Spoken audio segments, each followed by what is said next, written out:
Hey everybody, my name is Laura. Today I want to share one of my favorite vinyasa sequences with you. This is what I call the cat-cow cobra vinyasa. Now a vinyasa sequence is just any group of yoga postures strung together with breath that we use as sort of a flow element in our practice. Often we do chaturanga, up dog, down dog, which is fine, but there are so many other more creative ways to move. And the reason that I really love this one, the cat-cow-cobra sequence, is because it allows us to play with our strength and our mobility as we try to move our spine in a really fluid way. Let's get started. So we begin in a tabletop position. If your body will allow you to have your hands directly under your shoulders, great. If not, you may need to move them forward a bit. That's not a problem. And then we'll start by moving the spine through cat and cow. I've got my toes tucked under. You can try that or go tops of the feet down. And then we begin with the tailbone. Tilt the tailbone up to the sky as the belly drops down, the chest drops down and then forward. And then as you lift the gaze, we're in our full spinal extension. Then we'll round the spine and move into cow.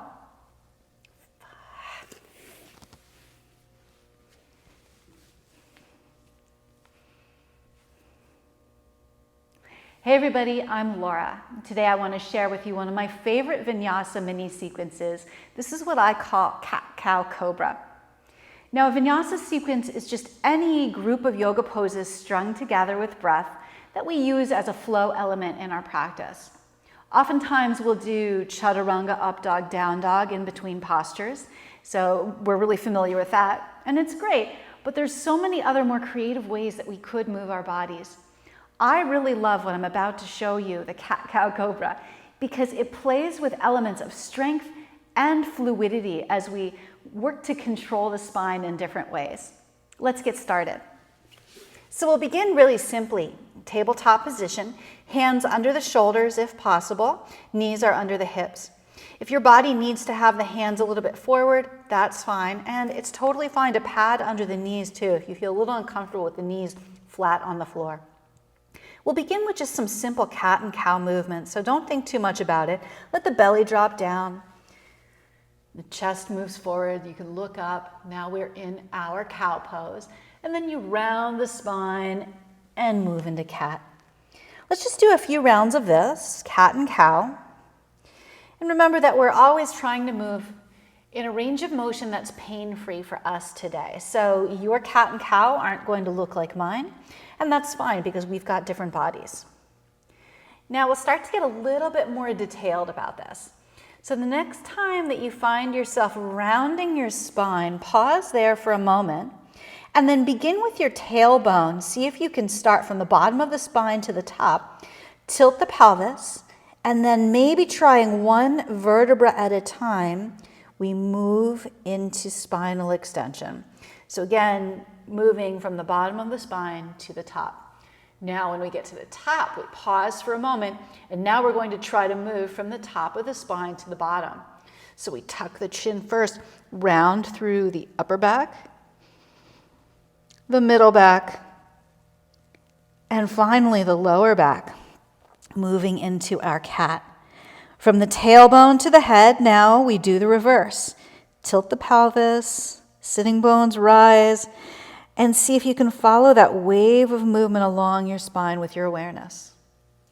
Then from the head, we tuck under and round. And I will tell you that I personally find this challenging. I spent a lot of years working the other direction, not so many this direction. And then from the tailbone, we move back into our cow. Now, you could stay with that variation for a while, feeling really comfortable with that. Or if you want to add on, now we move into a child's pose position. Walk the hands as far forward as they get. That's going to be important as we move forward. With the arms reaching forward, it's okay if your hips don't come all the way back to the heels. Don't worry about that. In fact, it may even be better. Make sure that nothing's painful. Then from our child's pose, see if you can lift yourself up into a rounded tabletop. So you're coming into a rounded position as you come forward. Now it's like we're doing cat, but our hands are further forward. Now, from the bottom of the spine to the top, drop the thighs. Let the belly come down and then feel the spine moving into extension. You're coming into a cow shape here, but it's actually cobra as you lower down. Once we're down to the bottom, we'll pause there, adjust the hands as needed, lift back up into cobra. And then from cobra pose, here we go, from the head to the tailbone, round, neck, upper back, middle back, lower back, pushing the hands into the floor to send the hips back toward the heels for child's pose. Now again, you may need to adjust the hands here from time to time. Our proportions are all going to be different. From your child's pose position, round forward, lower thighs, belly, chest, all the way down to the floor. Lift up into cobra. And then it takes control to tuck and round. All the way back into your child's pose. Let's do one more of those. Rounding forward. Lowering down. Lifting up. Tucking and rounding.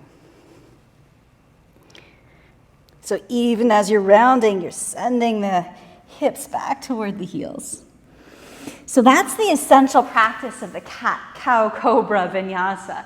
Once you're comfortable with that, we can start to bring it into a downward facing dog. And that'll look like this.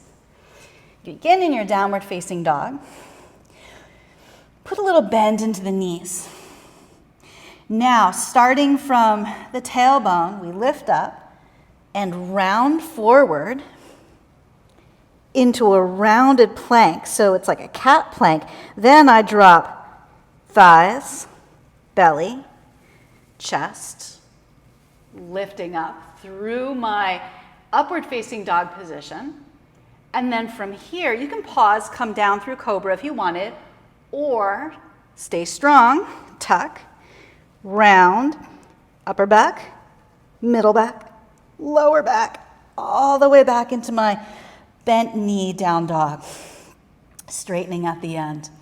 Let's try that again if you want to play. Up to tiptoes, bend the knees, and round yourself forward, lowering through that spinal wave,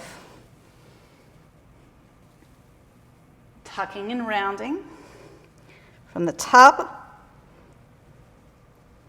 to the bottom, and landing ourselves back in downward facing dog. So you've got something there to work on at any level of energy, strength, or ability.